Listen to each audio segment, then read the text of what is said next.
Hey up, welcome back, and a bit of a Brucey bonus today, or should I call that a Bingley bonus, an extra video in response to a number of questions from some of you asking whether I'll be prepared to put together a video about the operational setup that I use for creating content on the channel. So the cameras, the audio system, etc. So I'll be happy to do that today. First off though, just to touch again upon a couple of videos back where I sort of raised some concerns about an apparent downturn in the numbers of subscribers to the channel, and lo and behold, after putting that video out, surprise surprise, within a very short period of time the number of subscriptions leaped hugely, and I'm talking 200 plus in as many days. Absolutely took me aback, but what a lot of you said was that you thought you'd subscribed to the channel, you had subscribed to the channel, and when you checked on your settings, all of a sudden you'd been unsubscribed. Now, I don't think that's you that's made a mistake. I've done a little bit of research, and it appears that there are some issues around YouTube unsubscribing people from certain channels, and could be a number of reasons for that. Including glitches in the YouTube algorithmic system, or one or two other things that I don't really want to try and apply my mind to. But thank you ever so much to those of you that have realised that that's happened and have resubscribed. Brilliant, fantastic, it's got me back on track, both in terms of obviously the subscribership and the number of views and the number of hours viewed. All heading now in the right direction. Thank you so much. Can I implore you, if you're not a subscriber, please subscribe. It costs you nothing. You can do it in about 5 seconds, and you can always unsubscribe. So please can you subscribe? It makes a really big difference to the performance of this channel. Right then, now my ugly mug is out of the way, let's talk about cameras. I use a 2, occasionally a 3 camera setup. They're all GoPros. The reason, because when I started this channel, I started with a GoPro Hero 3 Plus, then a Hero 4. Probably the best vlogging camera ever, the Hero 4. Anyway, we'll not get on. I've still got that. Very useful bit of kit for other stuff. But yeah, I have the GoPro Hero 7, the Hero 10 and the Hero 12, all capable of shooting 4K. Though I have to say the image quality from the Hero 12 and the Hero 10 is an order of magnitude improved upon the Hero 7. And also, these two later cameras don't tend to lock up as much as the Hero 7 does. Annoying habit from time to time, all of them, but more so this camera, of completely locking up, requiring you to remove the battery to reset the camera.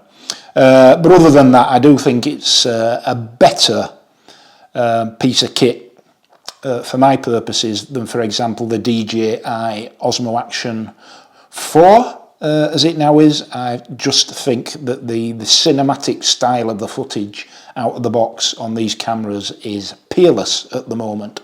Others may disagree, but anyway, so that's what I use. So what I would do ordinarily is I'd have this camera, the Hero 12, fitted inside a media mod and attached to my helmet, and I'll show you how I do that in a minute.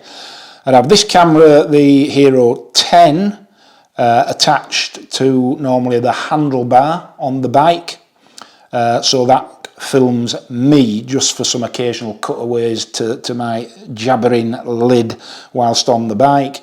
And occasionally I'll use this Hero 7 mounted on a different part of the bike, often facing sideways, so it can just capture a different part of the landscape as I'm riding through it. So those are the 3 cameras that I use. If we just talk about the Hero 12 here, there it is. Now, the other 2 cameras I don't need audio, but this camera, the helmet camera, I need audio, and I need to be able to record sound and vision onto the SD card.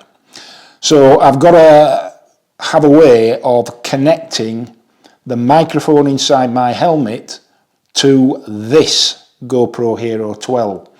And to do that, you have to buy a rather expensive for what it is, and I'll show you this bit of kit here, which is called the Media Mod.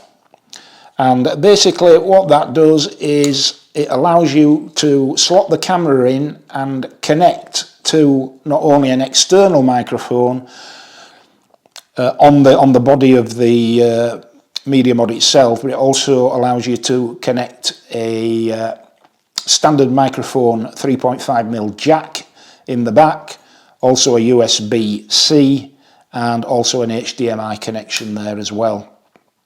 So I only use the bottom two there, and I'll tell you for why. I'll just slot this in. So yeah, the only downside of this is it's not waterproof. So yeah, the Media Mod. So the GoPro just slots into this, and there's a connection inside the Media Mod there, which connects with the USB-C in the side of the camera. You've got to take the door off, obviously. And that slots in there. So that's what I have mounted to my helmet. On these later GoPros, the mounting lugs are hinged, like so. And I actually mount the camera upside down like that, and that's because that gives me the best angle on the bike, and secure it with the less than, shall we say, Queen's Award for Industry designed GoPro securing bolts. But you get the general idea there. So with the mic plugged in the back of the camera there, the camera's upside down, but the GoPro automatically keeps the image on the right orientation, provided you start recording with it in that position. So that's quite important if you've got the camera mounted upside down. And I have it set up in settings so that it starts recording, turns itself on and starts recording as soon as the record button is pressed. So that's what I actually use on the helmet. Obviously inside here, the microphone mounted is the Rode wired mic, and I just have a dead cat on it there to keep down any excessive wind noise. Okay, right, okay, so that's basically the setup that I use, and the thing is, when it comes to editing, if you've got two cameras, and if you've got three cameras, you need to synchronize the video footage. And the way normally to do that is to ensure that all the cameras are turned on, that all the mics are responsive, and 3 claps with the hand or 3 soundings of the horn on the bike without the engine running, because if you have the engine running on the bike and you try and sync up, the noise of the engine drowns out the horn. And what you get is you get an audio track in the software, and you can see the peaks where the horn sounded or where you've clapped your hands, and it's simply a matter of matching all 2 or all 3 audio tracks together, and then you've got a perfectly synchronized suite of video footage.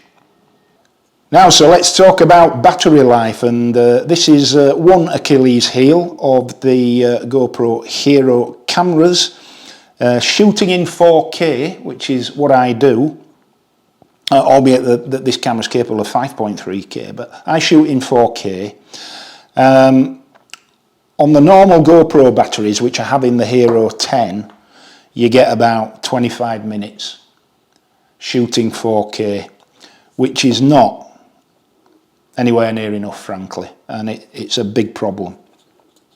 The battery will expire long before the SD card fills up, even if it's only a 64 gig SD card. I use 128 gig cards. On the Hero 12, you get the extended life battery, so-called, but that's still, you'd be lucky if it gives you an hour. So what I do is, in my top right-hand pocket of my jacket, I pop this power bank, and what I do is I plug the power bank in to the back of the Media Mod. So the power bank gets connected to the rear of the media mod there. So I've got two connections into the media mod whilst I'm recording footage. I've got the power bank so that I don't ever have to worry about battery expiring, and I've got the microphone jack, the microphone connected.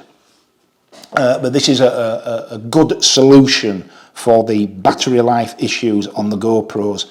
Are these relatively inexpensive power banks, and they do last a long time. So that's how I address that issue. Memory cards, it's important to use a good quality memory card if we're talking about video footage. The ones I use are a bit of an industry standard. They are these SanDisk, and these are 1 to 8 gigabytes. You can get 256 gigabytes and above.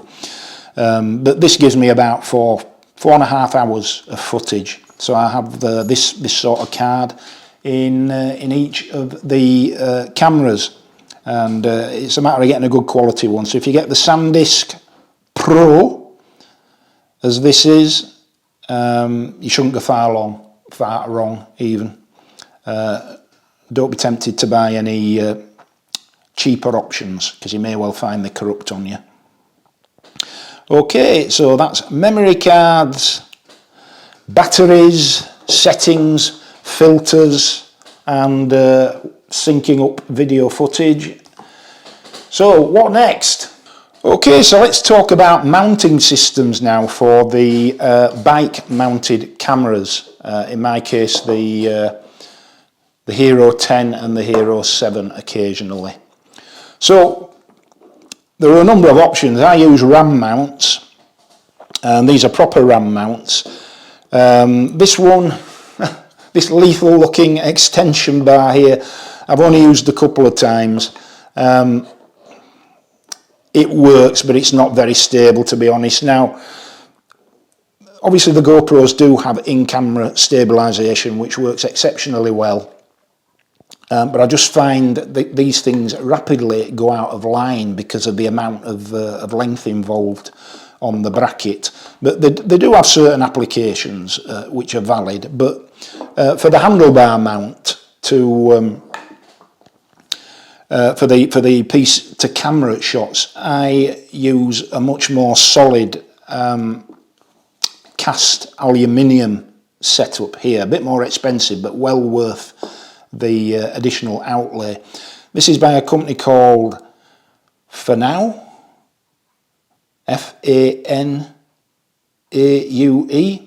Not sure how you pronounce that, but this when attached to both of my bikes is very, very rigid, very, very secure indeed, and a much better option than some of these plastic alternatives, if you will.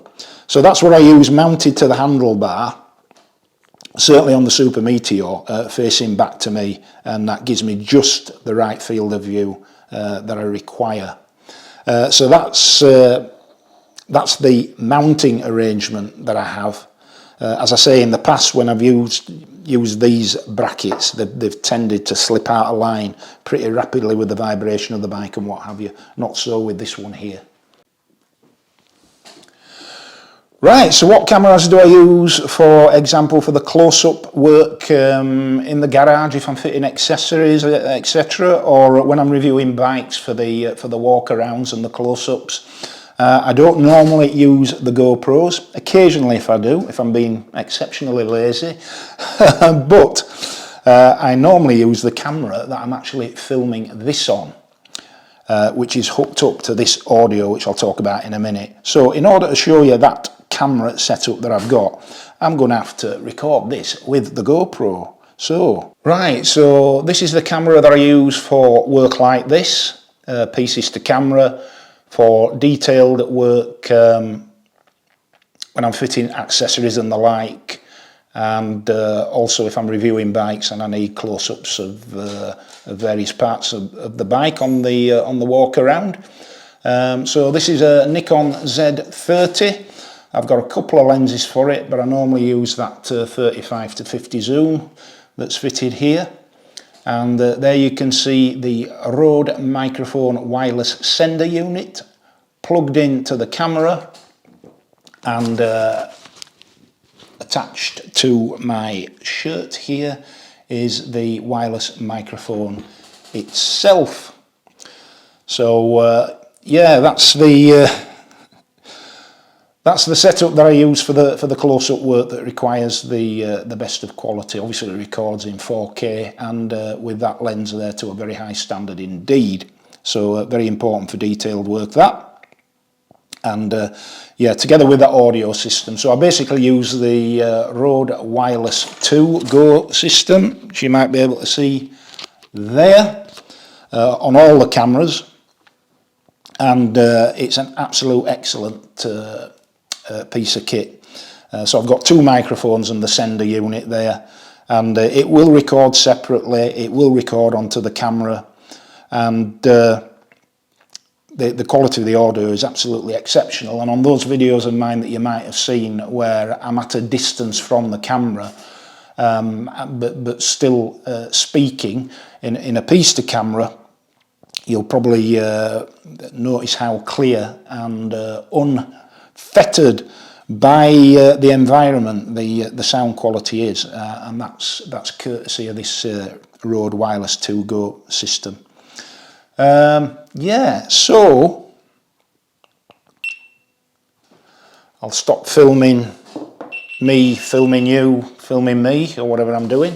Hey, right, so there we are. I suppose I should only mention that the editing software that I use is Filmora Wondershare.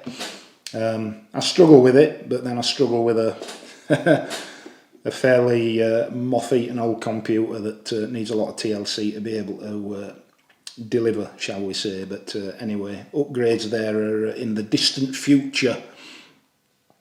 So yeah, for most, if not all, of my content, I'm using the Hero 12 on the helmet, using a wired Rode mic. I use the Hero 10 on the handlebars for face to camera, and occasionally I'll use the Hero 7 on another part of the bike to get a different angle. And the audio system I use is the Rode Wireless 2, and in the kit I've got two of these microphone receivers, and I've also got mounted on the camera there the sender unit. Right, okay, hope that was of some interest to you. Just a quick overview of the setup that I use for content creation on the channel, the cameras and the audio and the hardware that goes with it. Fairly straightforward, really. Just before I go, if I can entreat you once more, if you think you've subscribed, please double check, because it may well be that you've been unsubscribed by some mysterious powers that play out through the YouTube algorithms.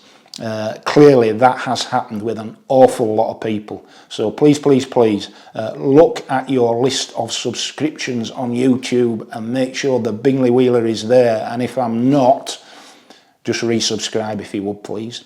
And if you haven't subscribed, please consider doing so. I've got quite a bit coming on the channel. I'll just let you know, coming up there will be a fairly in-depth review of the Royal Enfield Himalayan, the old one, not the brand new one. I'm not itchy boots, but my good friend VFR Mitch Gaza has loaned me his fantastic Royal Enfield Himalayan, and has demanded that I take it out in the pissing rain and bad weather to give you a real world review about that bike. So that will be coming. And bags more content. I upload 2 videos per week. That's the plan. This one's a little bit extra. And I normally upload at 6 o'clock in the morning, midweek and at the weekend. So either a Wednesday or Thursday and or a Saturday or Sunday. So that's where you can catch up on my latest content. Please hit that notifications bell and ensure that notifications are enabled on your device, and that'll ensure that you're aware as soon as I upload a new video. But the basic rule of thumb for me is 1 midweek and 1 at the weekend, and I shall endeavour to keep that going for as long as possible through the dark winter months to come. I'll be doing my level best to keep you good people entertained. So in the meantime, ride safe, be kind, and I'll catch you on the next one.